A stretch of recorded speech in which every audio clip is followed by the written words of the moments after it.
POCSO মামলায় গ্রেপ্তার হলেন কয়লা পাচার কাণ্ডে অভিযুক্ত বিকাশ মিশ্র। কাল আসানসোল আদালতে কয়লা পাচার কাণ্ডে সিবিআই এর মামলায় চার্জ গঠন রয়েছে, তার আগেই গ্রেপ্তার বিকাশ মিশ্র।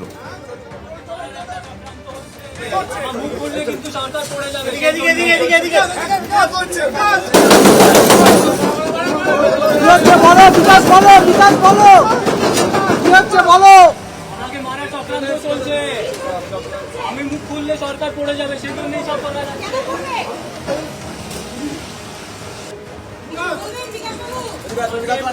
মারার একটা চক্রান্ত হচ্ছে, মুখ খুললে কিন্তু সরকার পড়ে যাবে।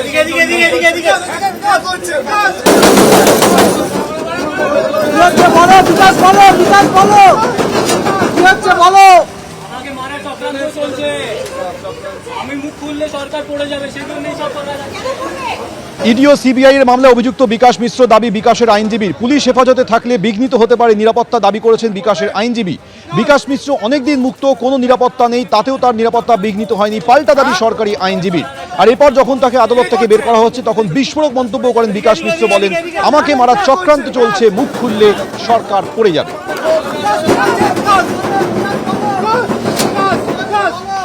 আমাকে মারার চক্রান্ত চলছে, আমি মুখ খুললে সরকার পড়ে যাবে, সেজন্যই সব করা যাচ্ছে।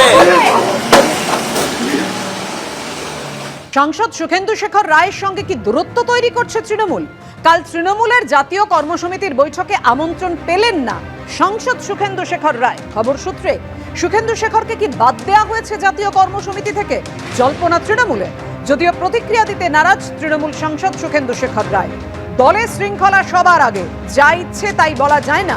আরজিকর কাণ্ডে সুখেন্দু শেখরের আক্রমণের প্রসঙ্গ টেনে মন্তব্য ফেরাদ হাকিমের। দেখুন, পার্টি ডিসিপ্লিন সব থেকে আগে। আমি পার্টির ডিসিপ্লিনের জায়গায় যা ইচ্ছে বলবো সেটা হয় না। রাজ্য সরকারের সাথে আরজিকরের কোনো সম্পর্ক ছিল না।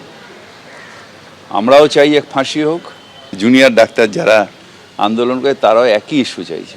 সুতরাং এটাকে যে সমর্থন করেছে পার্টি তার সাথে থাকবে না। অর্থাৎ ফেরাদ হাকিম বলছেন যে দলের মতের বাইরে গিয়ে কথা বলেছেন এবং সেটা বাইরে বলেছেন, সেই কারণে হয়তো হতে পারে। কিন্তু সুখেন্দু শেখর রায় বলছেন যে আমি দলের বাইরে, দলের মতের বিরুদ্ধে কখনো কথা বলিনি। কিন্তু প্রশ্নটা কি উঠছে তা নিয়ে কি বলেছেন দিলীপ ঘোষ আর কি বা বলেছেন কুণাল ঘোষ, পরপর দেখুন। টিএমসির ভেতরে তারা কাকে ডাকবে না ডাকবে তাদের ব্যাপার, আমাদের চিন্তার কোনো কারণ নেই। পার্টির মধ্যে থেকে পার্টির নীতির বিরোধিতা, আর সে ন্যায় হোক অন্যায় হোক, তারা মেনে নেবে না। এটা এখানে একতন্ত্রে চলে, সেই জন্য ওদের পার্টির ব্যাপার। ববিদা অত্যন্ত সিনিয়র নেতা এবং তিনি ওয়ার্কিং কমিটির সদস্যও বটে। ফলে তিনি যখন এই বিষয়ে বলে দিয়েছেন, আমি সেখানে কেন মন্তব্য করব? যে একটা জাতীয় কর্মসমিতি বসছে এবং জাতীয় কর্মসমিতি যে সদস্যরা দলের নীতি আদর্শ নেত্রীর প্রতি পূর্ণ আস্থা রেখে দলের প্রত্যেকটি পদক্ষেপে থাকেন, তো তাদেরকে দল ডেকেছে। এর বাইরে আমার কোনো মন্তব্য নেই।